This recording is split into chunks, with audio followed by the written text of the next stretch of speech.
Mit helt store formål med at gøre det her, det er, at unge mennesker bliver i stand til eventuelt at bryde med den sociale arv. Altså bliver i stand til ligesom at stoppe op og så for eksempel lære, at nej er en enkeltstående sætning, og sagtens skal stå alene.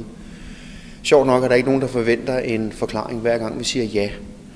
Så hvis unge mennesker kan få, ved at flytte ind i min historie, ligesom kan få nogle billeder på af, hvordan har deres liv set ud indtil dato, hvad er deres egne opvækst, hvad er deres egne erfaringer, og krydder med min sidste del af historien, hvor jeg ender totalt ude i alt, hvad der hedder almindelig sund fornuft og virkelighed, at jeg kan gøre en forskel for nogen her, så er det det, jeg laver lige indtil jeg overhovedet ikke kan tygge smør mere. Jeg mener, jeg har fået en mission, og det er, jeg kan ikke holde til at lave det, jeg laver ret mange gange om ugen, men jeg fortsætter, så længe der er brug for mig, det gør jeg. Nu har jeg jo taget en terapeutisk uddannelse inden for misbrug, som er meget målrettet. Man kan sige, at den dysfunktionelle familie med misbrug i. Misbrug kan være mange ting. Der kan have været sexafhængig, der kan være ludomani, der kan være mange ting. Det, der kendetegner en misbrugsfamilie, det er, at det kan godt være, at der er en i familien, der har et afhængighedsproblem, men der er jo langt flere, der lider under det. Og det er jo dem, jeg ligesom brænder for. Det er jo ligesom, kan man sige, familien bag misbrugerne, fordi kan jeg få dem med, og kan jeg få dem til ligesom at stoppe op og få gjort noget ved deres rolle, som de er blevet påtvunget af for eksempel en alkoholiker eller en narkoman i familien, så kan jeg eventuelt få nogle ædru og clean også.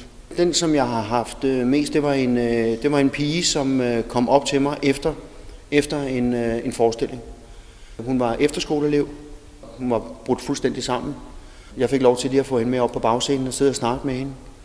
Hun fortalte, at når hun kom hjem, så lige fra hun var helt lille pige, der var hun blevet slæbt på loftet af sin stedfar, og var blevet seksuelt misbrugt på loftet, og han drak rigtig meget.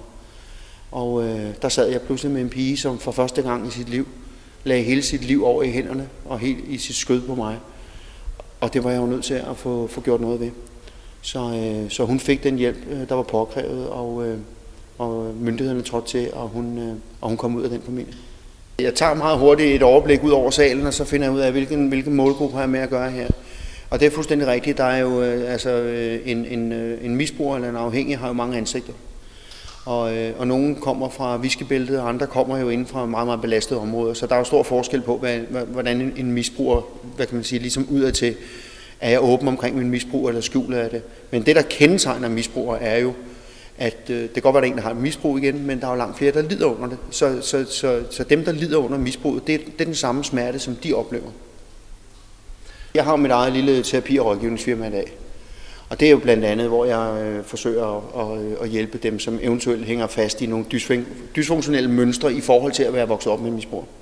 Eller som eventuelt selv er begyndt at fikse sig selv med enten noget, vi putter i luftvejene eller i munden. For vi må jo bare erkende, at det her samfund er jo, altså det er jo rigtig svært at evne at sige nej. Så derfor er det jo et af mine helt store mærkesager er jo at få nogen til at evne at sige nej tak til eventuelt udfordringer her i livet. Blandt andet, hvis vi pludselig bliver tilbudt at tage kokain, og vi ikke har lyst. Så en del af de mennesker, som jeg har med at gøre, det er selvfølgelig både den afhængige, men det er så sandelig også familien bag en misbruger. Der har jeg en hjemmeside. Den hedder www.henrikhalby.dk. Og ellers kan man google mit navn. Der ligger jo et hav af ting og sager efterhånden inde på nettet med alle mulige artikler. Og God aften og Godmorgen Danmark har fulgt min historie siden 2003. Ikke?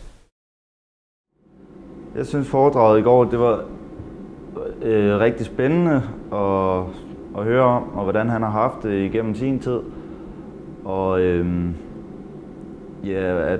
at man kan komme så langt ud i sit liv, det er jo fuldstændig sindssygt. Henriks historie, den var meget rørende og meget skræmmende, men også noget, der fik en til at sætte tankerne i gang omkring ens eget liv. Hvordan man sådan selv angriber tingene og ens egen tilgang til tingene, om man selv ender sådan. Og det var en meget barsk historie, og man kunne mærke på ham, at det var rart for ham at få den fortalt.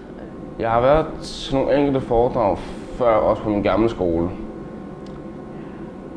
Det her, det slår alt.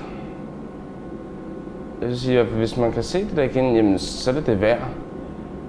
Man lærer virkelig noget af at høre på det der.